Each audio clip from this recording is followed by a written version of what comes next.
সময় ঠিক করা হয়েছিল 3 ডিসেম্বর 1971 হবে যুদ্ধের শুরু, কিন্তু তার 2 দিন আগে 5 ডিসেম্বর 1971 একটা গোপন বার্তা পাঠানো হয় পূর্ব পাকিস্তানে।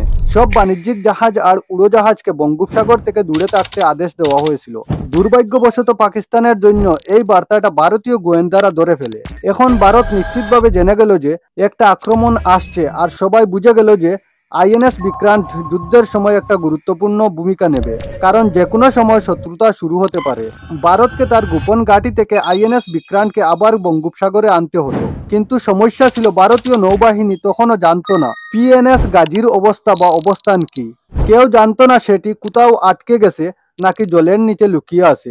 ধারণা করা হয়েছিল যে পিএনএস গাজী বঙ্গোপসাগরে লুকিয়ে আছে আইএনএস বিক্রান্তের অপেক্ষায়। পাকিস্তান যখন তার আক্রমণ শুরু করবে তখন গাজী সক্রিয় হবে, তাই ভারতকে আইএনএস বিক্রান্তকে বঙ্গোপসাগরে আনতেই হতো, কিন্তু একই সাথে গাজীর হাত থেকেও রক্ষা করতে হতো।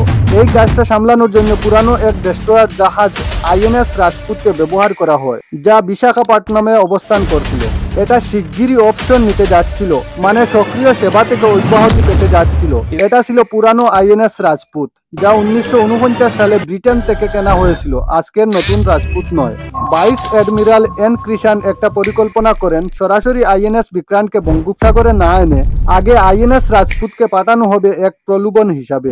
এইভাবে বঙ্গোপসাগরে লুকিয়ে থাকা পিএনএস গাজী আইএনএস রাজপুতকেই আইএনএস বিক্রান্ত বলে ভুল করবে। পাকিস্তান যে আক্রমণ বিক্রান্তের জন্য পরিকল্পনা করেছিল সেটা রাজপুতের উপরই পড়বে। এটা ছিল খুব ঝুঁকিপূর্ণ পরিকল্পনা, কিন্তু ভারতের সবচেয়ে মূল্যবান নৌ সম্পদকে রক্ষা করার একমাত্র উপায়ও ছিল এটা। ফাঁদ পাতা হয়েছিল আর মঞ্চ প্রস্তুত ছিল 1971 সালে যুদ্ধের সবচেয়ে নাটকীয় মুহূর্তের জন্য।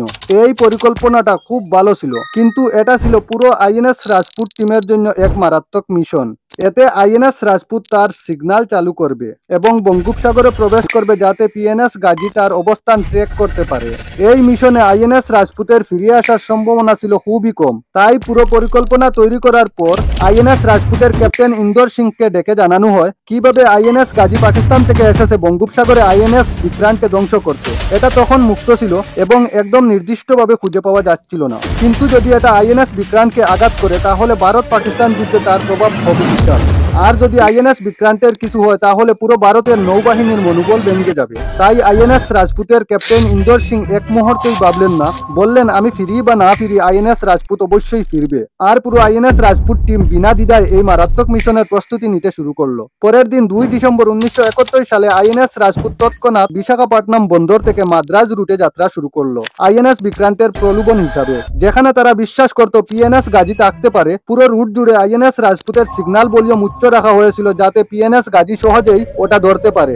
আইএনএস বিক্রান্তের মতো বড় এয়ারক্রাফট ক্যারিয়ারের সিগন্যাল শক্তি অনেক বেশি হয়। এর পাশাপাশি বুয়া রেডিও যোগাযোগ ও চালানো হচ্ছিল এবং ঘোষণা দেওয়া হয়েছিল যে আইএনএস বিক্রান্ত মাদ্রাজের দিকে যাচ্ছে, প্রস্তুতি শুরু করো। এমনকি মাদ্রাজ বন্দরে নৌ অফিসার ক্যাপ্টেন ডাকওয়ার্থকেও এন কৃষ্ণান খোলা ফোনে জানালেন যে আইএনএস বিক্রান্ত মাদ্রাজে আসছে এবং জায়গা তৈরি রাখতে। ক্যাপ্টেন ডাকওয়ার্থ এই বার্তা পেয়ে হতবাক হয়ে গেলেন যে এন কৃষ্ণান কি ভয়ানক ভুল করলেন। তিনি হয়তো লাইনটা খোলাখুলি বললেন এবং এরপর অনেকক্ষণ ধরে আইএনএস রাজপুত তার সিগন্যাল চালু রেখেছিল এবং পুরো রুটে ঘুরে বেড়াচ্ছিল, কিন্তু কিছুই ঘটলো না। এখন শুরুতেই আমি তোমাকে বলেছিলাম যে যখন গাজী সাগরের তলায় আঘাত করেছিল কিছু দাতব অংশ ভেঙে গিয়েছিল আর পানির উপর ভেসে উঠেছিল। সেই দাতব অংশগুলো পেয়েছিল জেলেপাড়া লোকজন যারা আগে থেকেই প্রশিক্ষিত ছিল। তারা ওই অংশগুলো ভারতীয় নৌবাহিনীর হাতে তুলে দেয়।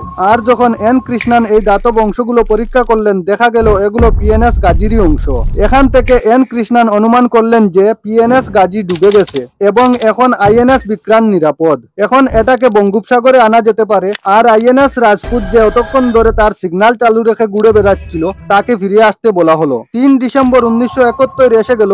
ওই দিন আইএনএস বিক্রান্ত বঙ্গোপসাগরে পৌঁছে গিয়েছিল। আর ভারত ও পাকিস্তান দুই দেশই ধরে নিয়েছিল যে পিএনএস গাজী ডুবে গেছে, কিন্তু পিএনএস গাজী আসলেই ডুবেনি। এটা আটকে ছিল বিশাখাপট্টনম বন্দরের কাছাকাছি। পিএনএস গাজী ক্যাপ্টেন আর পুরো টিম তখনও জীবিত ছিল। তারপর ঠিক সেই দিনই 3 ডিসেম্বর 1971 পাকিস্তান যুদ্ধ শুরু করে।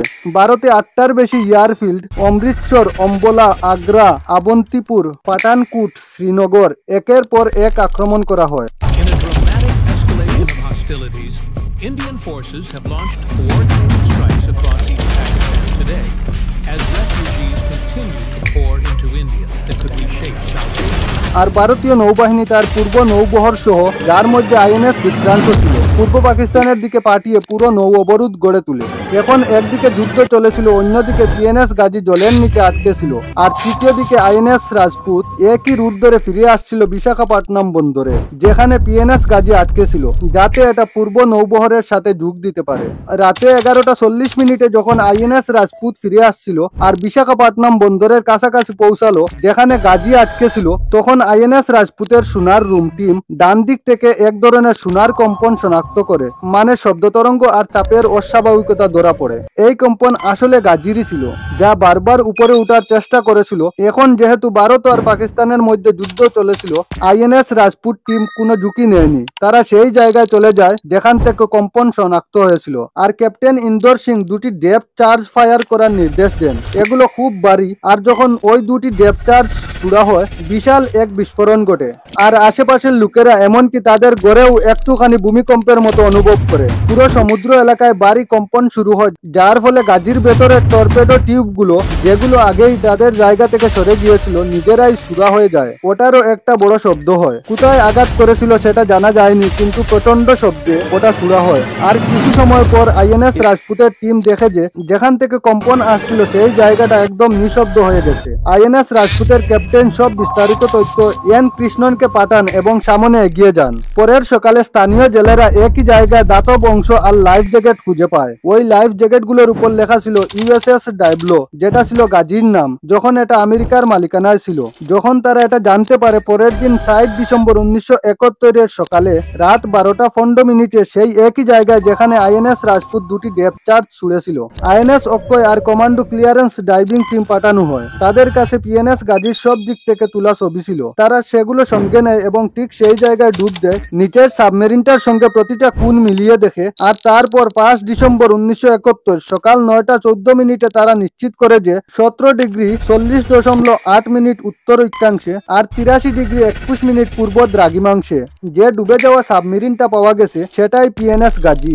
এরপর গাজীর বিশ্লেষণের জন্য একাধিক অন্য টিম পাঠানো হয়। যখন পিএনএস গাজী খোলা হয়, ভেতরে ডেড বডি পাওয়া যায়। পিএনএস গাজীর হাইড্রোগ্রাফিক কারেকশন বুক নামে একটা বইও পাওয়া যায়। গাজীর লগবুকও পাওয়া যায়, সঙ্গে একটা গড়ি যা থেমে গিয়েছিল রাত 12:15। ঠিক তখনই যখন আইএনএস রাজপুত গুলি ছুড়েছিল।